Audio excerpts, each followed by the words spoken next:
সবাইকে জয় গুরু। আজকে তো বলার কিছু কথা ছিল না, ছোট কাকা বললেন। এখন আমাদের প্রায় 101.5 বছর বয়স। 1.5 বছর আগে আমাদের 100 বছর পূর্ণ হয়েছিল। আমার একটা জিনিস মনে হয় যে এখন আমাদের যেহেতু 101.5 বছর বয়স, যেখান থেকে আমাদের সব সংঘর্ষ শুরু হয়েছিল, আবার আমরা কেন সেখানে ফিরে যাব না? আবার কেন আমরা যজন যাজন ঈশ্বরভীতি, নাম ধ্যান, প্রার্থনা সকলকে শিখিয়ে তুলব না? আমি যত ঘুরলাম, চারিদিকে গেলাম, সব জায়গায় গিয়ে আমি একটা জিনিস উপভোগ করলাম যে আমরা সকলে জানি কিন্তু যে আমাদের ঘুম থেকে উঠে ঈশ্বরভীতি করতে হয়, নাম ধ্যান করতে হয়, প্রার্থনায় যেতে হয়, প্রার্থনার পরে ঠাকুরের একটা বই পড়ি, বই পড়ার পরে একটু কৃপালি খাই, থানকুনি খাই, খাওয়ার পরে নিজেদের ব্রেকফাস্ট করে আমরা নিজেদের গন্তব্যে বেরোই। বিকেলবেলা পারতপক্ষে যেখানে কর্মক্ষেত্রে আমরা বসে আছি সেখানে বসে আমরা প্রার্থনা করি। যদি সেটা সুযোগ না থাকে তাহলে বাড়ি ফেরার পথে যদি কোথাও সৎসঙ্গ থাকে তাহলে সেখানে গিয়ে সৎসঙ্গতে যাওয়ার চেষ্টা করি। রাত্রির বেলা ঘুমানোর আগে নাম ধ্যান করতে হয়, এটা আমরা সকলে জানি। তো এটা কি আমরা জানি না? কিন্তু যত গুরু ভাই দাদাদেরকে আমরা দীক্ষা দিয়েছি তারা সকলে কি এই জিনিসটা জানে, বা তারা সকলে কি এটা পালন করতে পারছে? এইটাই আমাদেরকে পরিবর্তন করতে হবে। যে আমাদের যত সৎসঙ্গী দাদারা আছে, যারা দীক্ষা নিয়েছে, সকলের মধ্যে আমরা যাতে এই জিনিসটাকে ঢুকিয়ে দিতে পারি। সবাই যাতে আমরা যেরকম, আমি প্রার্থনায় যেতাম না, রোজ সকালে তো ভোরবেলা প্রার্থনায় যেতামই না। বিগত 1.5 মাস ধরে চেষ্টা করছি অন্তত যে রোজ যাব। মাঝে মধ্যে ফাঁকিও দেওয়ার চেষ্টা করছি যে আজকের দিনটা থাক, যেরকম আজকে আমি যাইনি, কিন্তু আমি ওঠার চেষ্টা করছি আর আমি যাওয়ার চেষ্টা করছি। আর আমি যখন যাচ্ছি না তখন আমার মনের মধ্যে একটু অনুশোচনা হচ্ছে যে আজকে তো আমি কই গেলাম না। আমার মনে যেরকম অনুশোচনা হচ্ছে, এই অনুশোচনাটা আপনাদের প্রতি প্রত্যেকের কি হচ্ছে? আর যাদেরকে আপনারা দীক্ষা দিয়েছেন তারা যখন সকালবেলা উঠে প্রার্থনা করছে না, বা সে যে যখন নাম ধ্যান করতে ভুলে যাচ্ছে, তার মনে কি অনুশোচনাটা হচ্ছে যে আজকে আমি নাম ধ্যানটা করলাম না, আজকে আমার প্রার্থনাটা ধরা হলো না, আজকে কই ঠাকুরের বই থেকে একটা বাণী আমি পড়লাম না? আমার জীবনে আমার যা ইচ্ছা হয়, যখন ছোট ছিলাম আমার ইচ্ছা মোতাবেক কিছু না হলে আমি কান্নাকাটি করতাম। আমার কিছু কিছু বোকা বোকা ইচ্ছেও ছিল, বাল্যসুলভ ইচ্ছে ছিল। বহু বছর আগে এই কনফারেন্সে একজন ঋত্বিক দেবতা বলেছিলেন, আমি তার নাম জানি না, আমি নন্দন পাহাড়ে একটা পুকুর আছে এখানে, সে নন্দন পাহাড়ের পুকুরে চান করতে যাব বলে আমি কান্নাকাটি করছি। আমাকে মা যেতে বারণ করেছে বলে আমি যেতে পারছি না, কিন্তু আমি মায়ের কাছে তারস্বরে সাথে কান্নাকাটি করছি। তা আমার ইচ্ছার বিরুদ্ধে কিছু হওয়াতেও আমি কেঁদেছি, আর্তনাদ করেছি, প্রচেষ্টা করেছি যাতে এটা মা বাবা আমাকে অনুমতি দেয়, কিন্তু আমি মা বাবাকে ছেড়ে যেতে পারিনি, কেন কি আমার ভালোবাসা আছে। তা আপনাদের ইচ্ছা মোতাবেকেও যদি কিছু না হয়, আর আপনাদেরকে গুরুজনেরা যখন বকাবকিও দেন যে তুই ঠাকুরের কাজ এরকম ভাবে কেন করলি, এটা ঠিক হলো না, তোমরা মানে দীক্ষা দিচ্ছ না কেন, দীক্ষা দাও, তুমি এরকম করে ওকে খারাপ কথা বললে কেন? আমরা কি তাড়না খেয়ে ঠাকুরকে ছেড়ে চলে যেতে পারবো? বা আমাকে যদি কেউ খারাপ কথা বলে আমি কি কোনোদিন আমার ঠাকুরকে ছেড়ে চলে যেতে পারবো? আপনারা কি পারবেন? কেন পারবেন না? কেন কি আপনারা রোজ এই ঠাকুরকে ধরার পরে যে আমাদের সৎসঙ্গীদের দৈনিক জীবনযাত্রা, এটাকে পরিপালন করার চেষ্টা করছে। তাই আমরা যতই বকা বকি, লাথি জুতো যাই খাই, আমরা ঠাকুরকে ছাড়তে পারবো না। কষ্টে থাকলেও পারবো না, আনন্দে থাকলেও পারবো না। কিন্তু গুরু ভাইরা কোথাও না কোথাও যাদেরকে আমরা ঠাকুরের সাথে যুক্ত করেছি, তাদের মধ্যে এই সৎসঙ্গী জীবনযাত্রাটা আমরা তাদের মনের মধ্যে ঢোকাতে পারিনি।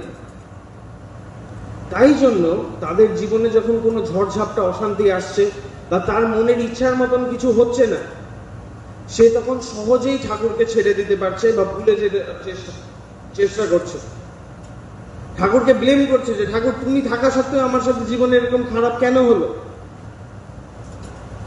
কিন্তু ঠাকুর তার মঙ্গলের চিন্তা সবসময় করছেন, তাকে সৎ পথও দেখানোর চেষ্টা করছেন। তার মনের ভালোবাসার অভাবে সে বুঝতে পারছে না। তো আমাদের কাজ এটা নয় কি যে আমরা তাদেরকে এই সৎসঙ্গী জীবনযাত্রার মধ্যে নিযুক্ত করি, তাদেরকে শিখিয়ে দিই যে এটা করতে হবে।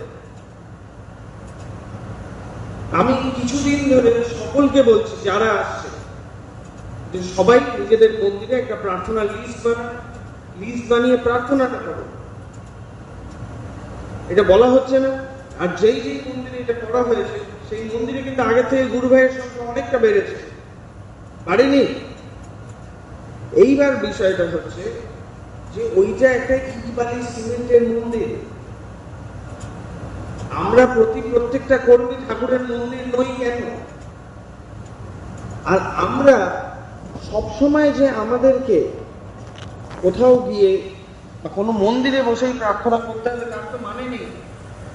আমরা আমাদের বাড়ির থেকে মন্দির দূরে আমার বাড়ির থেকে ভীষণ কাছে, কিন্তু আপনাদের বাড়ির থেকে মন্দিরটা দূরে হতে পারে না। তা আপনারা নিজেদের আশেপাশের যে গুরু ভাইরা আছে তাদেরকে কেন প্রার্থনা করাটা শেখাচ্ছেন না? আমরা যত কর্মী দাদারা আছি আমরা কারা কারা হারমোনিয়াম বাজিয়ে প্রার্থনা করতে পারি? আর যারা পারি না তারা কি শিখে নিতে পারবো?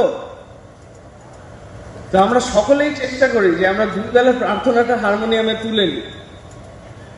আর আমাদের আশেপাশে যে গুরু ভাই দাদারা আছে তাদের বাড়িতে ভোরবেলা গিয়ে প্রার্থনা করি। ভোরবেলা কারণ আমাদের চাকরি নেই, কেউ এখন দেওঘরে ভোরবেলা প্রার্থনা হচ্ছে, আরো গরমকাল আসতে চলেছে, আরো প্রার্থনা এগিয়ে যাবে। একটা সময় 4:56 প্রার্থনা হবে, খুব বেশি হলে নামপাঠ বাণীপাঠ, বাবা প্রার্থনার পরে এতক্ষণ কথা বলার পরেও প্রার্থনা শেষ হয়ে বাড়ি ফিরতে 1 ঘন্টা লাগে।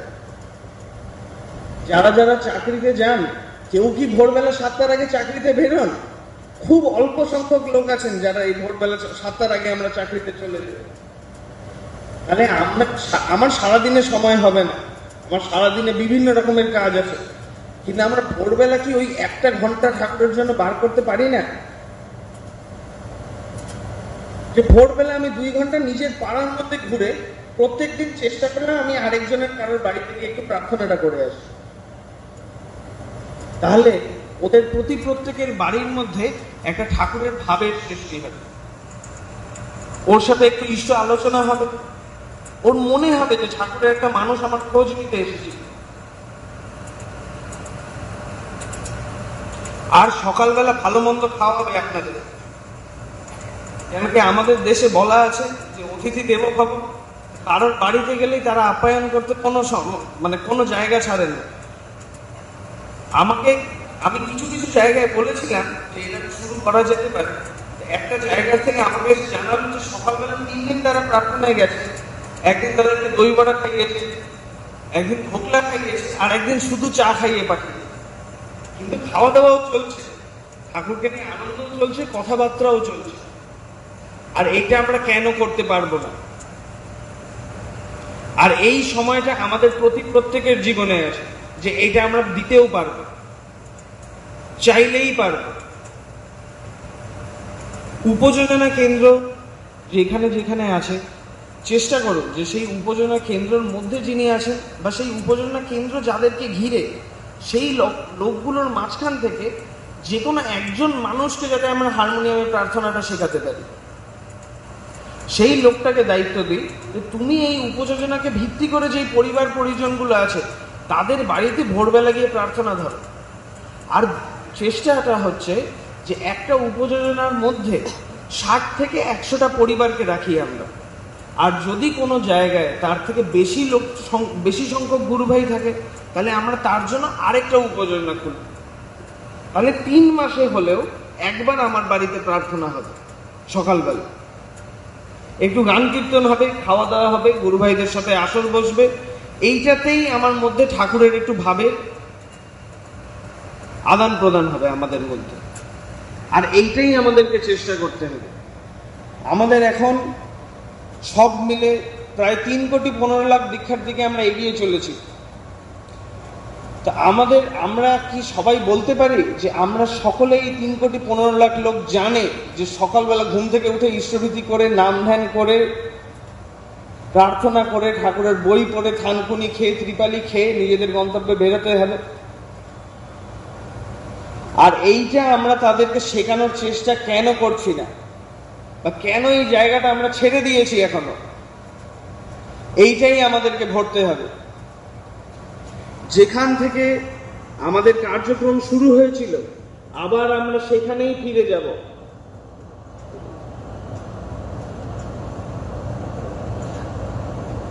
এইটা কোনো রাস্তা নয়, এটা একটা গোল চক্কর।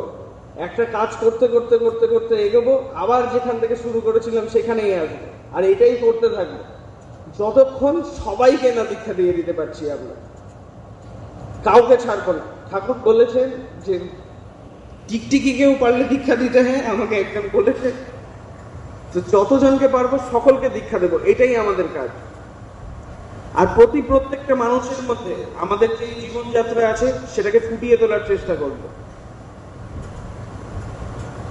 আর এইটাই আমাদের এখন চেষ্টা হওয়া, এটাই আমাদের আগামী কর্ম। শুভ কাকা দুই বছর আগে বা 1 বছর আগে কনফারেন্সে বলেছিলেন যে দীক্ষা না দিলে দীক্ষাপত্রের কাজ কি করে হতো। তো দীক্ষা দেওয়াটা আমাদের প্রত্যেক কর্মীর কাছে আবশ্যক। আমি বেশি দীক্ষা দিতে চাই না, আমি সবসময় গা বাঁচিয়ে চলি, কিন্তু আগের বার আমি দেখলাম যে দীক্ষার সংখ্যা কমে যাচ্ছে। তাই আমি যাদেরকে পেরেছিলাম সব ঋত্বিক দেবতাদের কাছে অনুরোধ করেছিলাম যে সবাই দীক্ষা দেবেন। কিছুজন এসে জানিয়েছেন আমাকে যে 100টা দিয়েছি, 200টা দিয়েছি। আমি নিজের মুখ বাঁচাবো বলে আমিও 400টা দীক্ষা দিয়ে ফেলেছি। আপনারাও চেষ্টা করেন যে প্রত্যেকে যাতে দীক্ষাটা দিই, রোজ বেরিয়ে দীক্ষা দিই। একদিন কাউকে টেলিফোন করে সংগ্রহ করে রাখবেন দীক্ষা, আমি এসে দিয়ে যাব। এখান থেকে বেরিয়ে রোজ একটু করে বেরোন। যদি পারেন ওই রোজ ভোরবেলা যেটুকু প্রার্থনা করার কথা বলছি, ওখানে আশেপাশে ঘুরলেই দীক্ষা হয়ে যাবে। এইখানে বোম্বের একজন ঋত্বিক দেবতা আছেন, আমি তাকে কিছুদিন ধরে, উড়িষ্যার তিনি, তিনাকে আমি দেওঘরে ধরে রেখেছি। তিনি দেওঘরে 12-15 দিন এই যে দীক্ষাপত্রের কাজ হচ্ছে, এই গ্রামে যেতেই তিনার 100 দীক্ষা পেরিয়ে গেছে 10-15 দিনের মধ্যে। আপনারাও চাইলে একটু বেরোলেই এটা হতে পারে, তাই না? বাবা হয়তো চলে এসেছেন বা আসছেন,